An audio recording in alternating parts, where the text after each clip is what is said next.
welcome to What's Beth Doing? Well, today me and my husband Bruce are going to show you how to make a rustic wooden valance.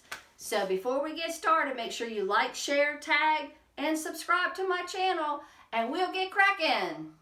So these are all of our pieces needed for the valance, and we used 1 inch by 6 inch shiplap board. You could use regular boards, that's up to you, but we wanted to use the shiplap boards. And so our first little pieces over there we cut them to 4 inches. Our window is like 47 and a half inch long, and so those are 4 inches. Our next boards are a 1 by 2 inch board. Those are 9 inches long. And then our shiplap boards are cut to 47. Is it 47 and a half, Bruce? Yep, 47 and a half. And then we have this small thin board here. It's like 1/4 of an inch by 1.5 inches wide. I don't know exact measurements like you'd go to the store and find it, but it's very thin little piece of wood. And we have that cut to the 47 and a half inches also. So now we're going to show you how we put this together. Okay, so first we're going to distress our wood. And the way we did that is we took a grinder with this type of wheel on it. It's a metal blending 60 grit, and this is how we distressed ours. We'll show you how we did that. We used a 4.5 inch grinder to do this process.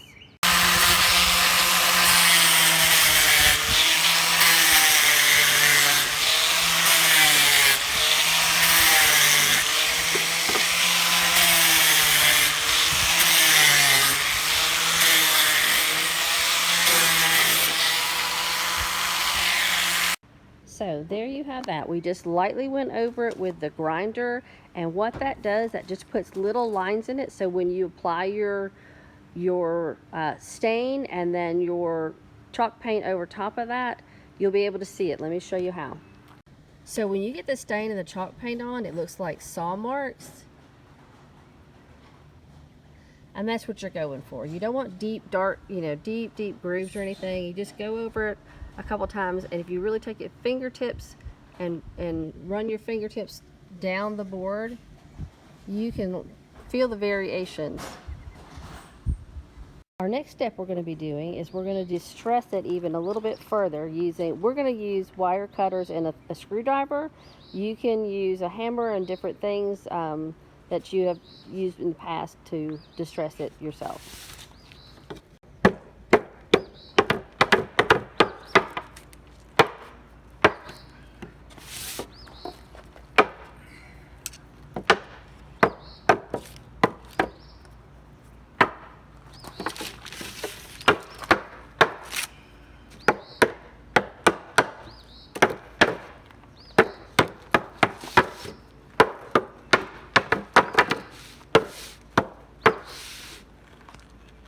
And there it is. It's just that easy. You just want to put a few marks in it to add some dents and dings.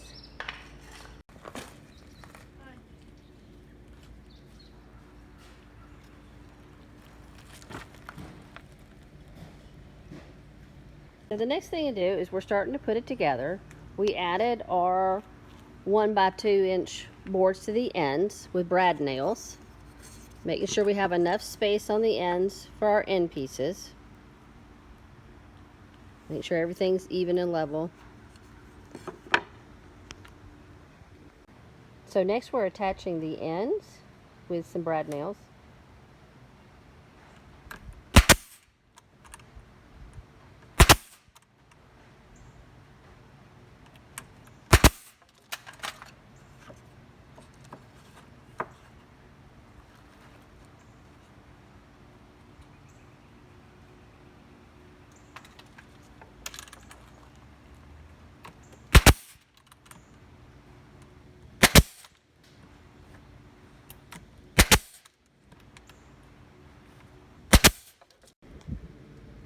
Next we're going to attach our lattice piece to the bottom of our valance just to give it a nice finished look.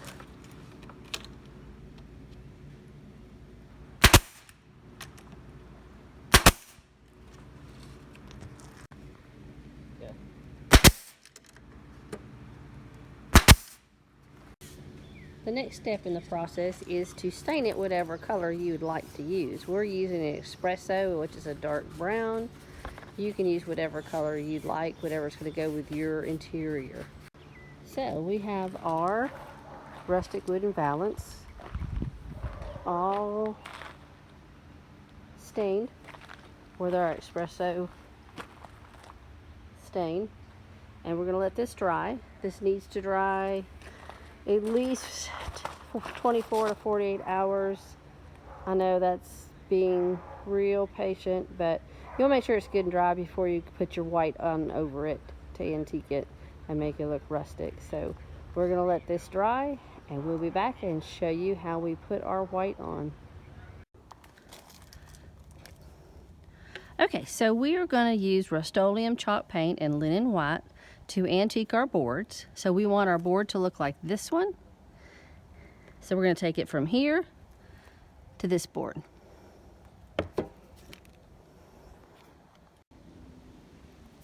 Okay, so we're going to dip our paintbrush into our paint, wipe it off, and then we're going to wipe it off on some paper. And then we're going to lightly go over our boards.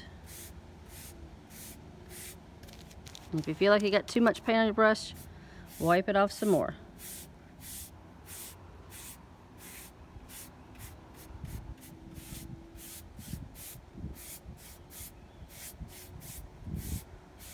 See how it gets into these into the grooves we made with the grinder? What a nice look that is. You can always put more paint on, you just can't take, you can't take it off. So you want to go slow and make sure you liken the effect. Now I've got a good bit of paint like on this one, so I want this one here that we're working on now to match this one over here. But we're going to take it slow and keep adding paint.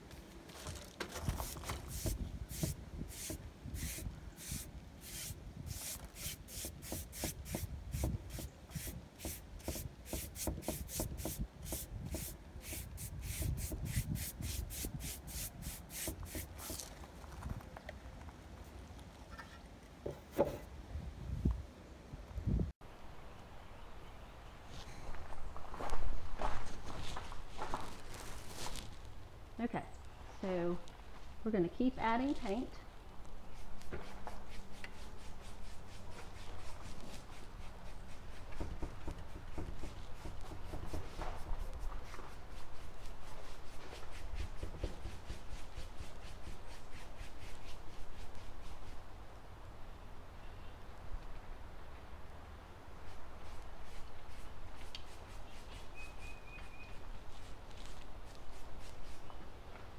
And like I said, this is your own personal taste. How much do you want? That's completely up to you. I'm going to get this side over here. This edge.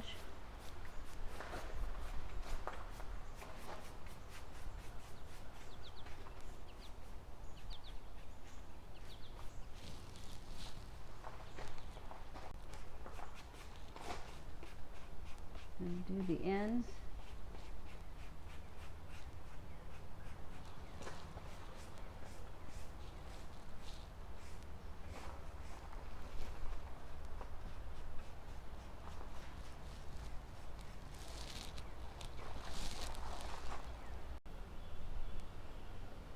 So there we have it.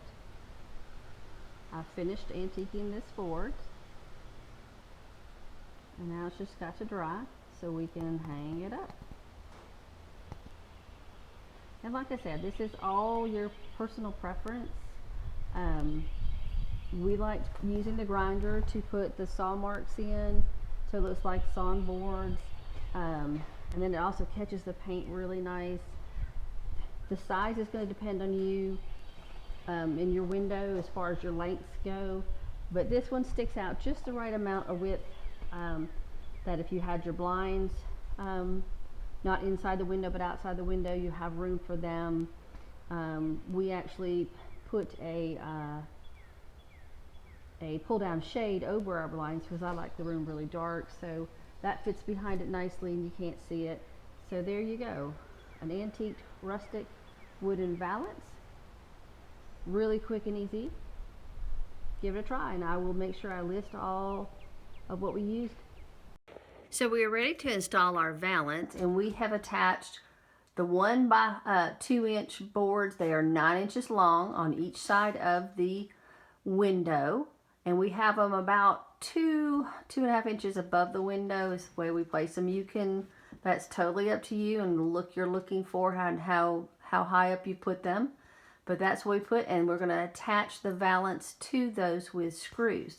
So let me show you how we're going to do that. So we've put the valance up over our 1 by 2, and we're just screwing it in with one screw. It's plenty to hold it.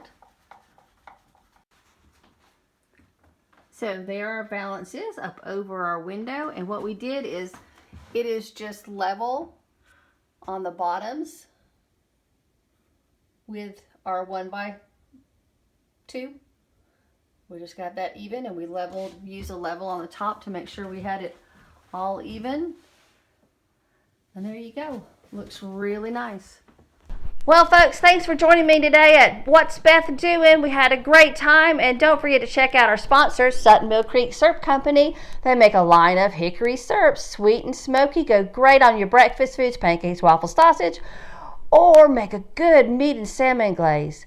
There's recipes on the website, so go to www.suttonmillcreek.com and check them out. And don't forget to subscribe.